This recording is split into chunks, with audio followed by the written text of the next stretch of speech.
Dear students, আমি সৈকত গায়েন আমার চ্যানেলে তোমাদের সবাইকে আবার স্বাগতম জানাই। এর আগের ভিডিওতে আমরা রেজিস্ট্যান্স, ভোল্টেজ এবং কারেন্ট নিয়ে বিস্তারিত আলোচনা করেছি।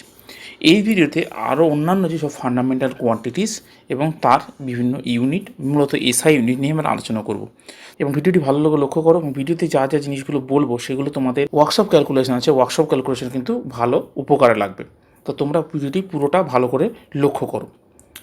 তা আমাদের যে ফান্ডামেন্টাল কোয়ান্টিটিস আছে, ফান্ডামেন্টাল কোয়ান্টিটিসকে আমরা তিন ভাগে ভাগ করতে পারি। এক হচ্ছে মেকানিক্যাল ইউনিটস, এক হচ্ছে ইলেকট্রিক্যাল ইউনিটস, আর একটা হচ্ছে হিট ইউনিটস। অর্থাৎ মেকানিক্যাল যেসব টার্মসগুলো আছে সেগুলো নিয়ে প্রথমে আলোচনা করব, তারপর ইলেকট্রিক্যাল টার্মস, তারপর হচ্ছে হিটিং টার্মস। তোমরা ছবিতে প্রথমে দেখতে পাচ্ছ যেটা আছে মেকানিক্যাল ইউনিটসের মধ্যে ফার্স্ট হচ্ছে মাস। মাস জিনিসটা কি? কোনো বস্তুর ভর, অর্থাৎ একটা পার্টিকেল বা একটা বস্তুর মধ্যে বা বডির মধ্যে যে পরিমাণ পদার্থ রয়েছে তাকে আমরা ওই বস্তুর মাস বলে থাকি। মাসকে আমরা কেজি দিয়ে মেজার করে থাকি।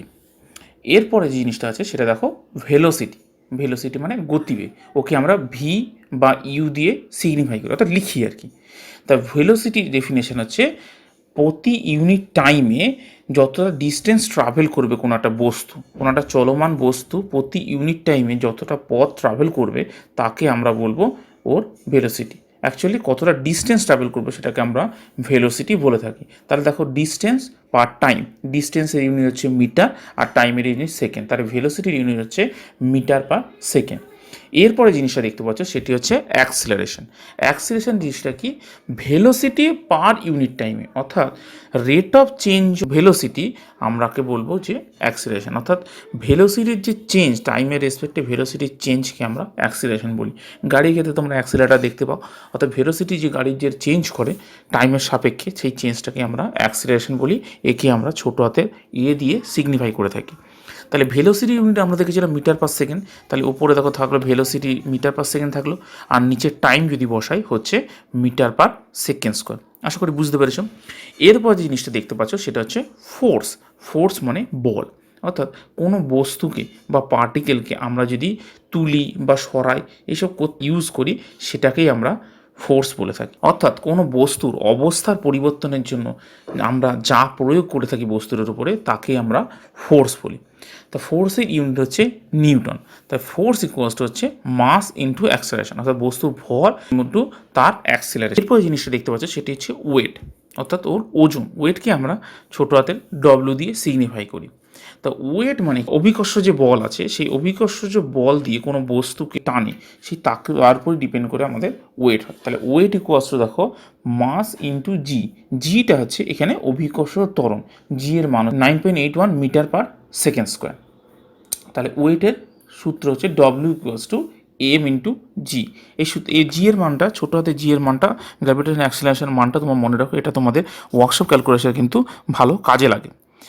এরপর জিনিসটা দেখো সেটি হচ্ছে টর্ক। টর্ক জিনিসটা কিছু নেই, ফোর্স ইন্টু ডিস্টেন্সকে আমরা টর্ক বলি।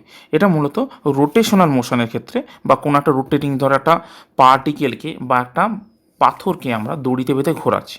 এখন ওর বলের যে কেন্দ্র, যেখানে পৌঁছানে যে বলটা প্রয়োগ হচ্ছে, সেই বলের থেকে যে পারপেন্ডিকুলার ডিস্টেন্সটা তার সঙ্গে যে ফোর্সটা যদি গুণ করি তাহলে আমরা দাঁড়াবে হচ্ছে টর্ক। এখানে টি ইকুয়ালস টু আমরা লিখছি দেখো এফ ইন্টু আর, অর্থাৎ এফ এর ভ্যালু হচ্ছে নিউটন আর আর এর ভ্যালু হচ্ছে মিটার। আরটা এখানে হচ্ছে রেডিয়াল ডিস্টেন্স অফ রোটেশন। এরপর জিনিসটা দেখতে পাচ্ছ সেটি হচ্ছে ডান দিকে চলে যাওয়া একদম পাওয়ার। পাওয়ারটাকে বলিনি, তারপরে হর্স পাওয়ারটা বলছি। পাওয়ারটা হচ্ছে আর কিছুই না, পাওয়ারটা হচ্ছে রেট অফ ডুইং ওয়ার্ক, অর্থাৎ কাজ করার প্রতি টাইমের রেসপেক্টে যতটা পরিমাণ আমরা কাজ করছি তাকেই আমরা বলি পাওয়ার। তাহলে power equals to work done by time. তা যতটা কাজ করছি তাকে সময় দিয়ে ভাগ করবো। তাহলে ওয়ার্ক ডানকে আমরা লিখি জুল আর টাইম হচ্ছে সেকেন্ড, তাই জুল পার সেকেন্ড একে আমরা ওয়াট হিসেবে সিগনিফাই করে থাকি। এখানে কিন্তু আমরা সমস্ত কিছু কিন্তু এসআই ইউনিট বলছি, কোনো সিজিএস বা এফপিএস ইউনিট নিয়ে আমরা এখানে আলোচনা করছি না। এরপরে দেখো বাঁদিকে একটা জিনিস রেখে গেছিলাম, সেটা হচ্ছে হর্স পাওয়ার। হর্স পাওয়ারটা পাওয়ারেরই একটা ইউনিট এবং এটা কমন বেসিক ইউনিট আমরা ব্যবহার করি। দেখো মোটরের ক্ষেত্রে আমরা হর্স পাওয়ারটা বেশি ব্যবহার করে থাকি। Horse power 1 HP equals to 735.5 newton per metre square or watt. এর আগে দেখালাম দেখো power equals to work done by time. তাহলে ওয়ার্ক ডান ইকুয়ালস টু কী দাঁড়াবে? Power into time. তাহলে কোনো কাজ করার যে কতটা কাজ করলাম সেটা বের করতে গেলে আমরা পাওয়ারের সাথে টাইমকে গুণ করলে আমরা পেয়ে যাবো। তাই এই করতে গিয়ে আমরা এরপরে যেটা আলোচনা করব সেটা হচ্ছে এনার্জি। অর্থাৎ এনার্জি হচ্ছে আমার যে কাজ করার যে ক্ষমতা, তাকে আমরা বলবি তার এনার্জি। তো এনার্জি দুটো ভাগে ভাগ করে দিতে পারে, একটা হচ্ছে কাইনেটিক এনার্জি আর একটা হচ্ছে পোটেনশিয়াল এনার্জি। কাইনেটিক এনার্জি কি, কোনো বডির যদি মোশন থাকে বা মুভমেন্ট হয়, সেই মুভমেন্টের জন্য ওর মধ্যে যে এনার্জি স্টোর হয় বা এনার্জি খরচ হয় তাকে আমরা কাইনেটিক এনার্জি বলে থাকি। এখানে দেখো কাইনেটিক এনার্জি ইকুয়ালস টু আমরা লিখেছি হাফ এমভি স্কোয়ার। ভিটা হচ্ছে ওই বস্তুর গতিবেগ। এরপর আসছে পোটেনশিয়াল এনার্জি। পোটেনশিয়াল এনার্জিটা হচ্ছে বস্তুর অবস্থানের উপর নির্ভর করে তার মধ্যে যে এনার্জি স্টোর হয় বা রিলিজ হয় তাকে আমরা পোটেনশিয়াল এনার্জি বলে থাকি। ধরি আমরা একটা বস্তুকে যদি নিচে থেকে মাটির অনেকটা উপরে তুলে রাখি, তাহলে কিন্তু তার মধ্যে পোটেনশিয়াল এনার্জি বাড়বে। কারণ পোটেনশিয়াল এনার্জি দেখো ডেফিনেশনটা আমরা লিখেছি, P potential energy equals to M G into H. এইচটা হচ্ছে হাইট, অর্থাৎ এম জি মানে ওয়েট ইন্টু হাইট, অর্থাৎ বস্তুটাকে যদি উঁচুতে রাখি তার কিন্তু পোটেনশিয়াল এনার্জি বৃদ্ধি পাবে। এখন পোটেনশিয়াল এনার্জি আর কাইনেটিক এনার্জি দুটোর কিন্তু মেজারিং ইউনিট কিন্তু জুলস। এই গেল মোটামুটি যা আমাদের মেকানিক্যাল ইউনিটস মোটামুটি আছে সেগুলো আলোচনা করলাম। এরপরে যে ইউনিটসগুলো আলোচনা করবো সেটা হচ্ছে ইলেকট্রিক্যাল ইউনিটস। তো ইলেকট্রিক্যাল ইউনিটসের মধ্যে প্রথমে জিনিসটা দেখতে পাচ্ছ সেটা হচ্ছে ইলেকট্রিক্যাল ওয়ার্ক। ইলেকট্রিক্যাল ওয়ার্কটা কোথা থেকে আসছে, এর আগের ভিডিওতে আমরা আলোচনা করেছিলাম যে ইলেকট্রনের মুভমেন্ট মানে কারেন্ট ট্রান্সফার মানে ইলেকট্রনের মুভমেন্ট। তো ইলেকট্রন মুভমেন্ট করার জন্য কিছু পরিমাণ এনার্জি অবশ্যই লাগে, সেই ইউজ করে আমরা বিভিন্ন রকম ইলেকট্রিক্যাল কাজ করে থাকি। অর্থাৎ ইলেকট্রনের মুভমেন্টটা করছি, তাতে কী হচ্ছে কিউ ওয়ার্ক হচ্ছে। তাহলে W equals to V into Q. ভিটাকে এখানে পোটেনশিয়াল ডিফারেন্স ইন্টু কিউ, অর্থাৎ চার্জের পরিমাণ। তাহলে কিউ এর জায়গায় আমরা লিখতে পারি আই ইন্টু টি। এর আগের ভিডিওতে আমি আই ইন্টু টি দেখিয়েছিলাম। তাহলে W equals to V into I into T দাঁড়াচ্ছে, তো ভোল্ট ইন্টু অ্যাম্পিয়ার ইন্টু ছোটোদের টি মানে সেকেন্ড বা টাইম। তো এরপরে আসি ইলেকট্রিক্যাল পাওয়ারে। তাহলে ইলেকট্রিক্যাল পাওয়ারটা কি, এর আগে আমরা পাওয়ার নিয়ে আলোচনা করেছি। তাহলে ইলেকট্রিক্যাল পাওয়ার হচ্ছে রেট অফ ডুইং ইলেকট্রিক্যাল ওয়ার্ককে আমরা ইলেকট্রিক্যাল পাওয়ার বলবো। তাহলে electrical work divided by time সমান হচ্ছে ইলেকট্রিক্যাল পাওয়ার। তাহলে ডব্লিউ বাই টি। তাহলে ডব্লিউ এর আগে কী বের করেছিলাম, V I T divided by T. তাহলে টি যদি কেটে যায় তাহলে দাঁড়াচ্ছে ভিআই, অর্থাৎ জুলস পার সেকেন্ড বা ওয়াট। এরপরে আমরা আলোচনা করবো ইলেকট্রিক্যাল এনার্জি। ইলেকট্রিক্যাল এনার্জি কি, আমরা টোটাল যে ইলেকট্রিক্যাল ওয়ার্কটা করলাম সেই ওয়ার্কটাকে আমরা বলবো ইলেকট্রিক্যাল এনার্জি। তাহলে ইলেকট্রিক্যাল এনার্জি ইকুয়ালস টু পাওয়ার ইন্টু টাইম, অর্থাৎ কতটা টোটাল কাজ করলাম সেটা দাঁড়ালো। তাহলে পাওয়ার কি ভিআই দাঁড়ালো, তার সঙ্গে যদি টাইম গুণ করি তাহলে অত জুলস দাঁড়াচ্ছে বা ওয়াট পার সেকেন্ড। তো এখানে আরেকটা জিনিস বলার, যেহেতু ইলেকট্রিক্যাল নিয়ে তো পড়ছো, এই ইলেকট্রিক্যাল এনার্জি কিন্তু আমরা বাড়িতে যে মেজারিং ইলেকট্রিক্যাল এনার্জি মিটার যেগুলো আছে সেই এনার্জি মিটারে কিন্তু আমরা মেজার করি। এখানে দেখো ইউনিটটা পেয়েছি কি ওয়াট ইন্টু সেকেন্ড। এখানে বাড়ির যে মেজারটা করা হয় সেটা করা হয় কিলো ওয়াট আওয়ার, অর্থাৎ সেকেন্ডের জায়গায় আসে ঘন্টা এবং ওয়াটটা যেমন আছে তার সঙ্গে ওয়াটটা হয় কিলোতে মেজার করি। এই কিলো ওয়াট আওয়ারকে আমরা বিটিইউ বা বোর্ড অফ ট্রেড ইউনিট আমরা বলে থাকি, অর্থাৎ এক ইউনিটকে আমরা বোর্ড অফ ট্রেড ইউনিট বলে থাকি। এটা ইকুয়ালস টু দেখো 1 kilowatt equals to 1000 watt. যদি কিলোটা বাদ দিই তাহলে দাঁড়াচ্ছে 1000 ওয়াট আওয়ার। তাহলে 1000 watt hour equals to 3.6 into 10⁶ joule, অর্থাৎ এতটা জুল এনার্জি যদি আমরা ব্যবহার করি তাহলে কিন্তু আমাদের এক ইউনিট কারেন্ট কনজিউম করেছি আমাদের ধরে নেওয়া হবে। তা এই গেল ইলেকট্রিক্যাল ইউনিটস যা তিনটি ছিল সেই তিনটি। তো এরপরে আমরা আলোচনা করব সেটি হচ্ছে থার্মাল ইউনিটস। থার্মাল ইউনিটসের প্রথম আমরা আলোচনা করবো সেটি হচ্ছে হিট এনার্জি। যখন কারেন্ট ফ্লো হয় কোনো কন্ডাক্টরের ভেতর দিয়ে, মেটেরিয়ালটা বা কন্ডাক্টরটা কিন্তু গরম হয়। গরম হয় কি, ইলেকট্রনের ফ্লোয়ের জন্য কি হয়, ওই ইলেকট্রনের যে এনার্জি সেই এনার্জি কনজারভেশনের জন্য কিছুটা হিট এনার্জিতে রূপান্তরিত হয়। সেই হিট এনার্জির সাহায্যে কিন্তু মেটেরিয়ালটা বা কন্ডাক্টরটা গরম হয়। তাই hit energy H equals two আমরা লিখতে পারবো ভি আই ইন্টু টি।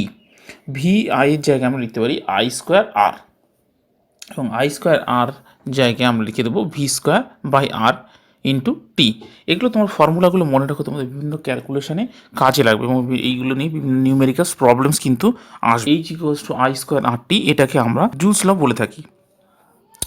এরপর জিনিসটা দেখো সেটি হচ্ছে স্পেসিফিক হিট ক্যাপাসিটি। 1 কিলোগ্রাম কোনো বস্তু তাপমাত্রা 1 কেলভিন যদি বাড়াতে হয় বা স্পেসিফিক হিট যদি 1 কেলভিন বাড়াতে হয় তাহলে যে পরিমাণ আমাদের হিট এনার্জি প্রয়োজন হবে তাকে আমরা স্পেসিফিক হিট ক্যাপাসিটি বলবো।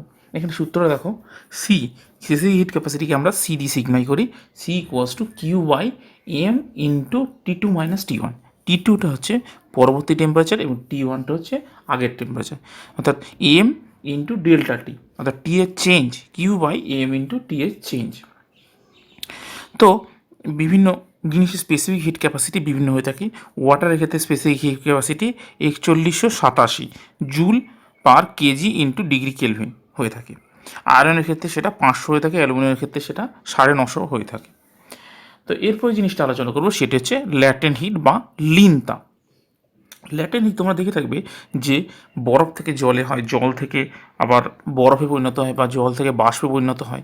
এই যে পরিবর্তনটা যখন হয়, অর্থাৎ কঠিন থেকে তরল, তরল থেকে গ্যাস যখন পরিবর্তন হয়, সেই পরিবর্তন হওয়ার সময় দেখবে লক্ষ্য করলে বা তার থার্মোমিটার যদি মেপে রাখো দেখবে পরিবর্তন হওয়ার সময় কিন্তু ওই বস্তুটা জল বাদ দিয়ে অন্যান্য জিনিসেরও কিন্তু পরিবর্তন হওয়ার সময় বা অবস্থার পরিবর্তন হওয়ার সময় কিন্তু তাপমাত্রার কোনো রকম পরিবর্তন হয় না।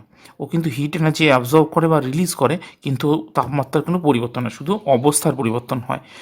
যেই তাপটা গ্রহণ করে এর অবস্থার পরিবর্তনটা হয়, সেই তাপটাকে আমরা ল্যাটেন্ট হিট বা লিন তাপ বলে থাকি। Latent heat equals to M into L.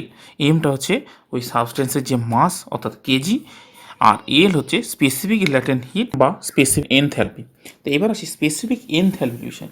Specific enthalpy হলো 1 কিলোগ্রাম কোনো মাস বা সাবস্টেন্সের অবস্থার পরিবর্তন করলে তার টেম্পারেচার পরিবর্তন না করতে যে পরিমাণ এনার্জি লাগে তাকে আমরা বলি স্পেসিফিক হেড এনথ্যালপি। এর ইউনিট হচ্ছে জুল পার কেজি। আর লাস্ট জিনিসটা হচ্ছে ক্যালোরিফিক ভ্যালু।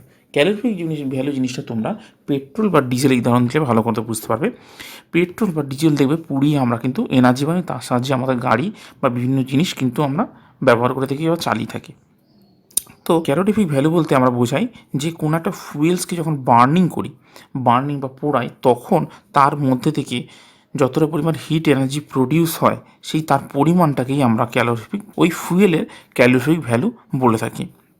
এটা পরিমাপ করা হয় কিলো জুল পার গ্রামে বা কিলো জুল পার কেজিতে। তো এই গেল মোটামুটি তোমাদের যে ধরনের ফান্ডামেন্টাল কোয়ান্টিটিস তোমাদের জানার দরকার মোটামুটি সেগুলো।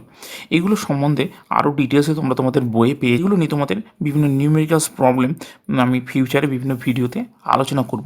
তোমাদের ভিডিও সম্বন্ধে কোনো কথা জানতে অসুবিধা হয় বা বুঝতে অসুবিধা তোমরা কমেন্ট বক্সে জানিও, আমি আর চেষ্টা করব উত্তর দেওয়া। আর তোমাদের যদি ভিডিওটি এখনও পর্যন্ত ভালো লেগে থাকে ভিডিওটি অবশ্যই লাইক করো, আর চেষ্টা করবে সমস্ত ভিডিও পুরোটা করে দেখার, তাতে তোমরা ভিডিওটা আশা করি ভালো মতো বুঝতে পারবে।